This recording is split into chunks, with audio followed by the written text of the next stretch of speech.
It's time for the ultimate anime spin-off Showdown, where we analyze which movie series does canon and fun better. In the blue corner, we have the boy detective who spun off from solving supernatural mysteries to punching way above his weight class to take down the mafia. It's Detective Conan. And in the red corner, we have the gentleman thief who's spun off from stealing treasures to stealing the entire friggin' moon. It's Lupin the Third. Let's get cinematic. First up, we have Canon Lite. Both franchises like to tease their respective myths, but neither dives deep enough to satisfy. Rum is mentioned in the first movie, and then not again until Detective Conan, The Bride of the Ocean, where he is finally given a face but no explanation. And after that, he just kind of becomes a background character.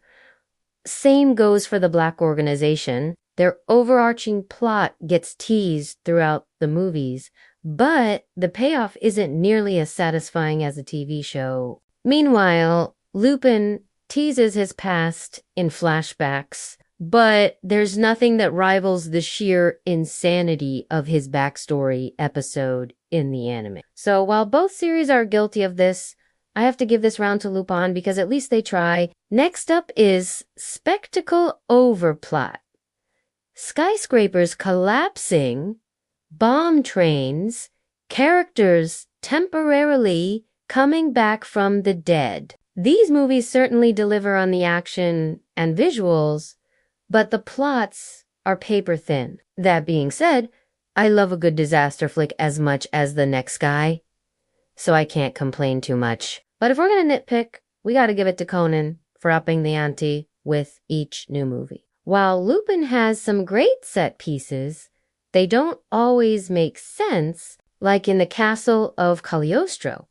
Why would the castle automatically blow up when it's infiltrated? That being said, I have to give props to both of these series for not holding back on the spectacle. This one goes to Conan, though, for really leaning into the action and pulling off some incredible feats of animation. Now, let's talk about Ran's suspicion. Ran is Conan's love interest, and she spends most of the series blissfully unaware that her dear old friend, Shinichi, is actually Conan. She comes close to figuring it out multiple times, but then conveniently forgets in the next scene. This trope is a staple of both series, but I gotta give it to Lupin for really leaning into it. In part 5, Fujiko's lie, Zenogata frames Fujiko for a crime she didn't commit to protect her from a vengeful criminal. And just when it seems like she's gonna confess, nope, she moves on without a care in the world. Just like me, actually. We all have our baggage, but damn, it feels good to let it go sometimes. For the verdict, we have what if stories with zero consequences. Conan loses his voice and becomes an elementary school teacher. Check. Conan switches bodies with a female police officer. Check. Conan gets married and has kids. Holy mother of checks. Meanwhile, Lupin tries out different professions, teams up with his enemies, and even steals the goddamn moon. And none of it matters because none of it happened. Well, except for that last one.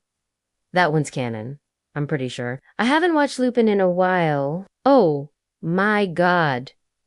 Is that a double jeopardy? Am I betraying both of these series by enjoying the same tropes in one and not the other? I can't decide what I want. This round is gonna have to be a tie. These are two different kinds of fun. If you like your spin-offs to expand on the source material, you'll love Detective Conan. But if you like your spin-offs to go completely insane, you'll love Lupin the Third.